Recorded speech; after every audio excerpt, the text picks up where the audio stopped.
جس کے باعث انہوں نے لوہے کی وسیع سلطنت قائم کی۔ ان کے بیٹے سیدنا سلیمان علیہ السلام کے زمانے میں لوہے کے علاوہ دیگر قسم کی صنعتوں نے بھی غیر معمولی ترقی کی۔ ہواؤں کو مسخر کیا گیا، سمندر کے خزانوں کو تلاش کیا گیا، عظیم الشان عمارتیں بنائی گئی۔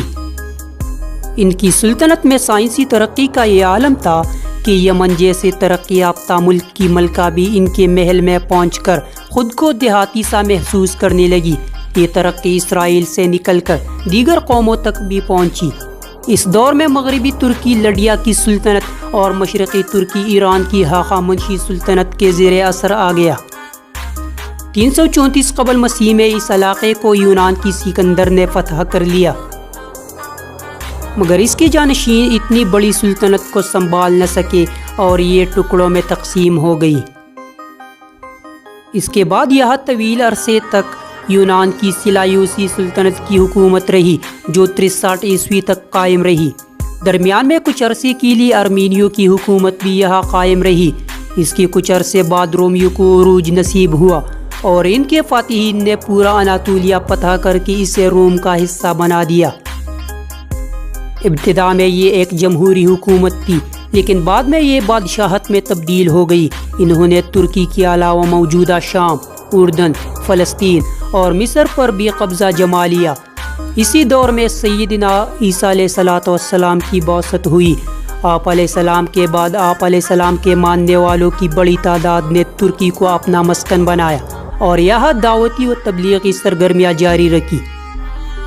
رومن بازنطینی دور 330 عیسوی سے 1453 عیسوی تک قائم رہا۔ 300 عیسوی کے لگ بھگ اس پورے علاقے کی اکثریت مسیحی مذہب اختیار کر چکی تھی۔ 330 عیسوی میں رومی شہنشاہ قسطنطین نے مسیحیت قبول کر کے اسے سرکاری مذہب قرار دیا۔ یہی وہ بادشاہ ہے جس نے موجودہ استنبول کے مقام پر عظیم شہر قسطنطنیہ بسانے کا حکم دیا، جو اس کا دارالحکومت قرار پایا۔ اس سے پہلے یہ ایک چھوٹا سا شہر تھا جو بازنطین کہلاتا تھا۔ 7ویں صدی کے دوران مسلمانوں نے شام اور مشرقی ترکی کو فتح کیا، جس کے نتیجے میں رومی سلطنت صرف اناطولیہ کے مغربی علاقوں تک محدود رہی۔ 1037 میں اس علاقے میں طغرل بیگ نے سلجوقی سلطنت کی بنیاد رکھی۔ مشرقی اور وسطی اناطولیہ پر سلجوقوں اور مغربی ترکی پر رومیوں کی حکومت تھی۔ سلجوقی سلطنت کے زوال پر اس کی باقیات سے عثمانی ترکوں نے جنم لیا اور مشرقی ترکی پر اپنی حکومت قائم کر لی۔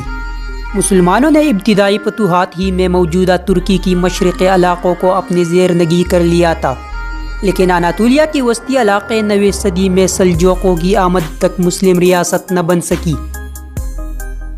بلاد اسلامیہ پر چنگیز خان یلغار کے بعد ترکوں نے وسطی ایشیا سے ہجرت کر کے اناطولیہ کو اپنا وطن بنایا۔ جنگ ملازکرد میں رومیوں پر سلجوقوں کی عظیم فتح نے اس علاقے کے مستقبل کا فیصلہ کر دیا اور یوں ترکی کا بیشتر حصہ ہمیشہ کے لیے بلاد اسلامیہ کا حصہ بن گیا۔ سلجوقوں کے زوال کے بعد ترکی کی سیاسی منظرنامے پر عثمانی ابھرے، جنہوں نے اسلامی تاریخ کی سب سے عظیم ریاست سلطنت عثمانیہ تشکیل دی۔ سلطنت عثمانیہ 631 سال تک قائم رہی۔ 16ویں اور 17ویں صدی میں دنیا کی سب سے طاقتور سیاسی قوت تھی۔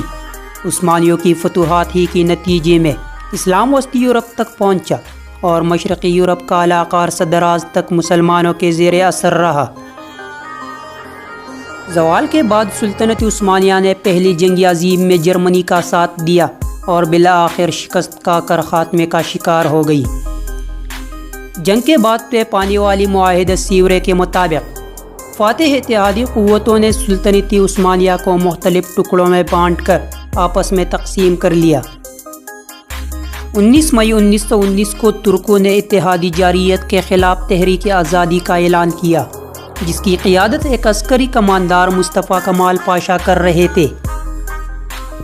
18 ستمبر 1922 کو تمام جارح افواج کو ترکی سے نکال لیا اور ایک نئی ریاست تشکیل دی گئی جو جمہوریہ ترکیہ کہلائی۔ 1 نومبر 1922 کو ترک مجلس یعنی پارلیمان نے خلافت کا خاتمہ کر دیا اور یوں اس طرح 631 سالہ عثمانی عہد کا خاتمہ ہوا۔ 1923 کو معاہدہ لوزان کے تحت بین الاقوامی برادری نے نو تشکیل شدہ جمہوریت ترکیہ کو تسلیم کیا۔ اگلے چند سالوں میں مصطفیٰ کمال نے، جسے ترکوں نے عظیم خدمات پر اتا ترک یعنی ترکوں کا باپ کا لقب دیا تھا، وسیع پیمانے پر اصلاحات کیے۔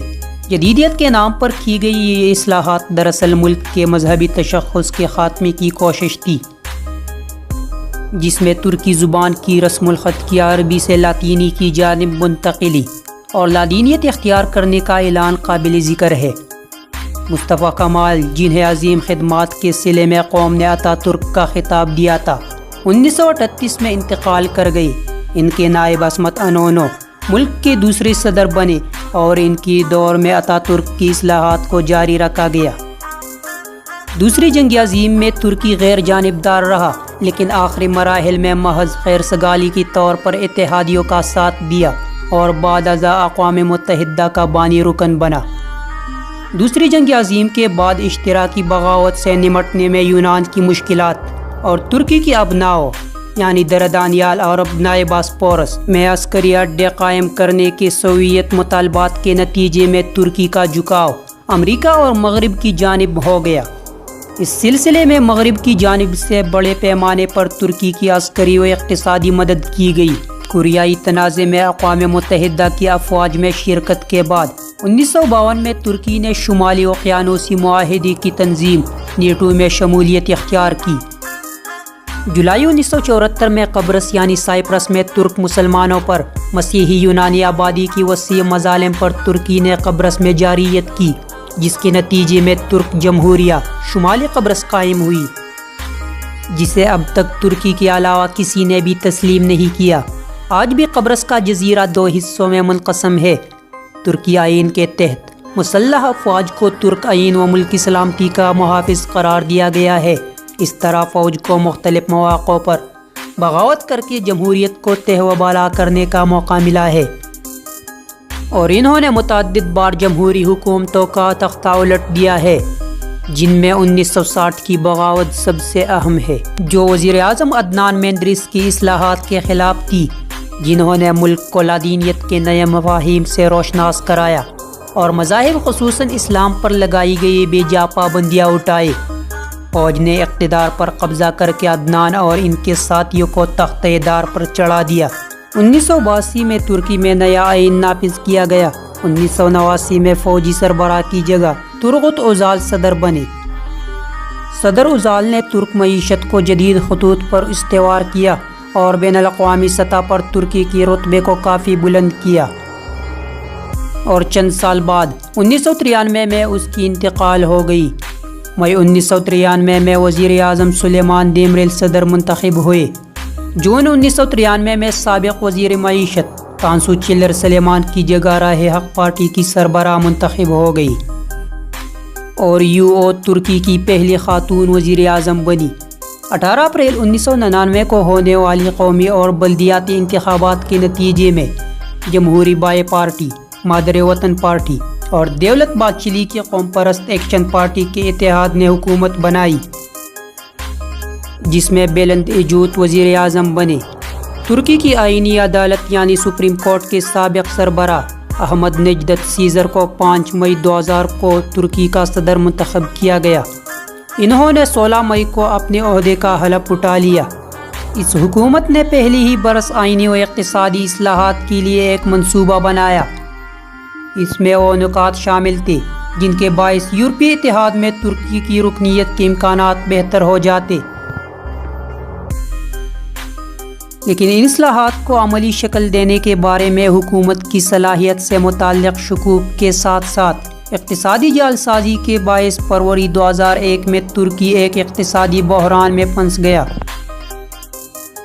جیسے جیسے یہ بحران سخت ہوتا گیا، کھلے بازار میں ترک لیرہ کی فروخت بڑھ گئی، جس کے باعث حکومت کو لیرہ کی قیمت میں 40% تک کمی کرنا پڑی۔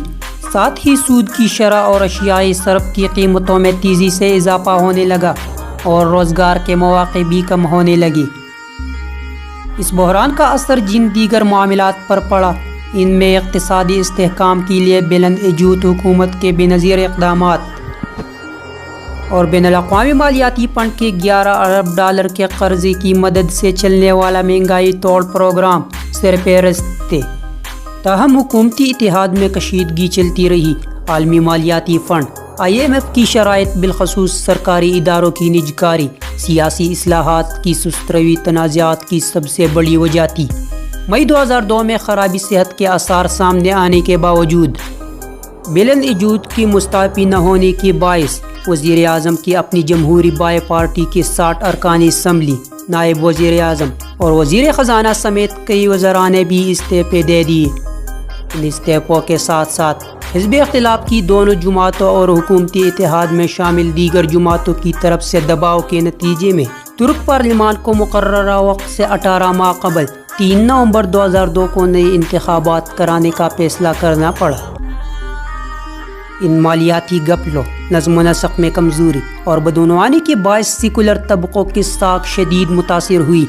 ان کے مقابلے میں مقامی بلدیاتی انتخابات میں فتوحات حاصل کرنے والی اسلام پسند قوتیں انتہائی ایمانداری کے ساتھ اپنا کام کر رہی تھی۔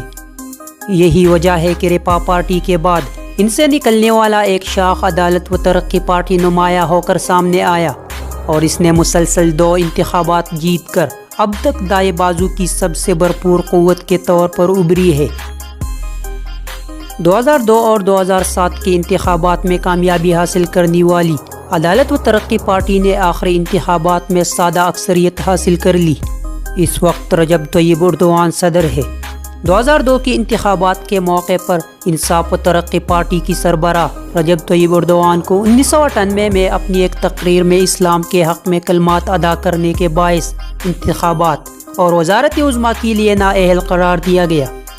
نتیجتاً ان کی جگہ ان کے نائب عبداللہ گل وزیر اعظم بنائے گئے، تاہم بعد میں ایک آئینی ترمیم کے ذریعے اس پابندی اور اس کی وجہ سے ہونے والی سزا کو ختم کر دیا گیا۔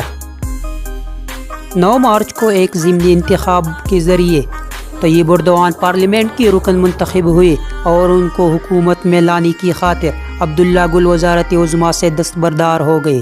انہیں بعد ازاں پہلے دور میں وزیر خارجہ اور دوسرے دور حکومت میں صدر جمہوریہ کا عہدہ دیا گیا۔ انصاف و ترقی پارٹی کی سیاسی مقاصد کی فہرست میں عراق، کردستان، یورپی اتحاد کی رکنیت، مسئلہ قبرص اور معیشت کی بہتری زیادہ نمایاں نکات ہے۔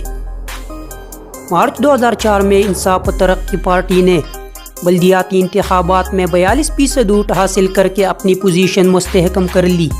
نومبر 2007 میں ہونے والی دوسری انتخابات میں انصاف و ترقی پارٹی نے سادہ ترین اکثریت حاصل کر لی اور بغیر کسی جماعت سے اتحاد کی حکومت قائم کرنے میں کامیاب ہو گئی۔ اس دور میں سابق وزیر خارجہ عبداللہ گل کو صدارت کا عہدہ دیا گیا۔ اگست 2014 سے رجب طیب اردوان ترکی کے 12ویں صدر کی حیثیت سے خدمات سر انجام دے رہے ہیں۔ دوستو، اگر ترکی کی حکومتی نظام کی بات کی جائے تو ترکی کا حکومتی نظام پارلیمانی جمہوری ہے، جس میں حکومت کا سربراہ وزیر اعظم ہوتا ہے۔ انتظامی اختیارات حکومت اور قانونی اختیارات حکومت و قومی مجلس کے پاس ہے۔ سربراہ مملکت کے فرائض صدر جمہوریہ انجام دیتا ہے۔ صدر کو قومی مجلس 7 سال کے لیے منتخب کرتی ہے، تاہم اس کا مجلس کا رکن ہونا ضروری نہیں ہے۔ انتظامی اختیارات وزیر اعظم اور وزراء کے مجلس کے ہاتھ میں ہوتے ہیں۔ دوستو، ترکی کا کل رقبہ 7,83,562 مربع کلومیٹر ہے اور اس کی کل آبادی 8,20,03,882 افراد پر مشتمل ہے۔ ترکی کا دارالحکومت انقرہ ہے، جبکہ عظیم ترین شہر استنبول ہے، جس کی آبادی 1,48,04,116 ہے۔ ترکی میں مقننہ ترکی قومی اسمبلی ہے۔ ترکی میں لازمی تعلیم کے لیے کم از کم عمر 6 سال ہے۔ ترکی میں شرعی بے روزگاری 2014 کے سروے کے مطابق 9% تھی۔ ترکی کی کرنسی ترکی لیرہ ہے، جو کہ 22 پاکستانی روپیوں کے برابر ہے۔ ترکی کا سرکاری زبان ترک زبان ہے۔ ترکی میں طرز حکمرانی جمہوریہ ہے۔ ترکی میں اعلیٰ ترین منصب رجب طیب اردوان ہے، جبکہ سربراہ حکومت بھی رجب طیب اردوان ہے۔ ترکی میں ٹریفک سمت دائیں جانب ہے۔ ترکی کا ڈومین نیم .tr ہے۔ اور کالنگ کوڈ +90 ہے۔ ترکی کا بلند ترین مقام کوہ ارارات ہے، جبکہ پست مقام بحیرہ اسود ہے۔ دوستو، اگر ترکی کی جغرافیہ کی بات کی جائے تو ترکی ایک بین البراعظمی ملک ہے، تاہم اس کا بیشتر حصہ ایشیا میں واقع ہے۔ ترکی کا کل رقبہ 7,83,562 مربع کلومیٹر ہے، جس میں سے 7,55,688 مربع کلومیٹر جنوب مغربی ایشیا میں جزیرہ نما اناطولیہ پر مشتمل ہے، اور بقیہ 3% یعنی 23,764 مربع کلومیٹر یورپ میں واقع ہے۔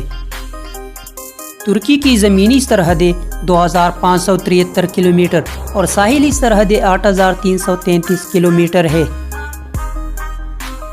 ترکی اپنے رقبے کے اعتبار سے دنیا کا 37واں بڑا ملک ہے۔ ترکی کو جغرافیائی طور پر عموماً 7 حصوں میں تقسیم کیا جاتا ہے، جس میں مرمرا، ایجین، بحیرہ روم، وسطی اناطولیہ، مشرقی اناطولیہ، جنوب مشرقی اناطولیہ اور بحیرہ اسود کے علاقے شامل ہیں۔ ترکی یورپ اور ایشیا کے درمیان ایک پل کی حیثیت سے قائم ہے، اور دونوں بر اعظموں کے درمیان یہ تقسیم بحیرہ اسود سے ابنائے باسپورس، بحیرہ مرمرا اور دردانیال سے ہوتی ہوئی بحیرہ ایجین تک جاتی ہے۔ جزیرہ اناطولیہ تنگ ساحلی پٹیوں اور وسط میں وسیع سطح مرتفع پر مشتمل ہے۔ اس سطح مرتفع کے شمال میں بحیرہ اسود کے پہاڑی سلسلے اور جنوب میں کوہ طروس واقع ہے۔ مشرق میں پہاڑی سلسلے مزید بلند ہے، جو دریائے فرات و دجلہ جیسے اہم دریاؤں کا منبع ہے۔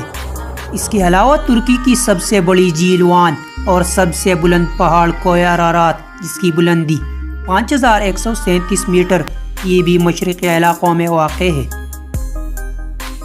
ترکی کا موسم بحیرہ روم کی روایتی موسم جیسا ہے، جہاں گرم خشک موسم گرما اور سرد و نم موسم سرما ہوتا ہے، تاہم یہ موسم زیادہ بنجر علاقوں میں اور زیادہ سخت ہوتا ہے۔ ترکی کے مشرقی پہاڑی علاقوں میں موسم سرما میں درجہ حرارت -30 سے -40 ڈگری سینٹی گریڈ تک پہنچ جاتا ہے۔ مغرب میں موسم سرما کا درجہ حرارت 1 ڈگری سینٹی گریڈ رہتا ہے۔ موسم گرما گرم اور خشک رہتا ہے، جب درجہ حرارت 30 ڈگری سینٹی گریڈ سے اوپر رہتا ہے۔ ملک میں سالانہ بارشوں کا تناسب 400 ملی میٹر ہے۔ ملک کا خشک ترین حصہ قونیا اور ملاتیا کی سطح مرتفع ہے، جہاں سالانہ بارش 300 ملی میٹر سے بھی کم ہوتی ہے۔ مئی سال کا نم ترین مہینہ اور جولائی و اگست خشک ترین مہینے ہیں۔ دوستو، یہ تھی ترکی کی تاریخ اور دیگر دلچسپ معلومات۔ اگر ویڈیو پسند آئی ہو تو ویڈیو کو لائک کریں اور ساتھ میں اپنے دوستوں کے ساتھ شیئر کریں۔ اپنے دوست کو دیجیے اجازت، ملتے ہیں اگلے ویڈیو میں۔ والسلام۔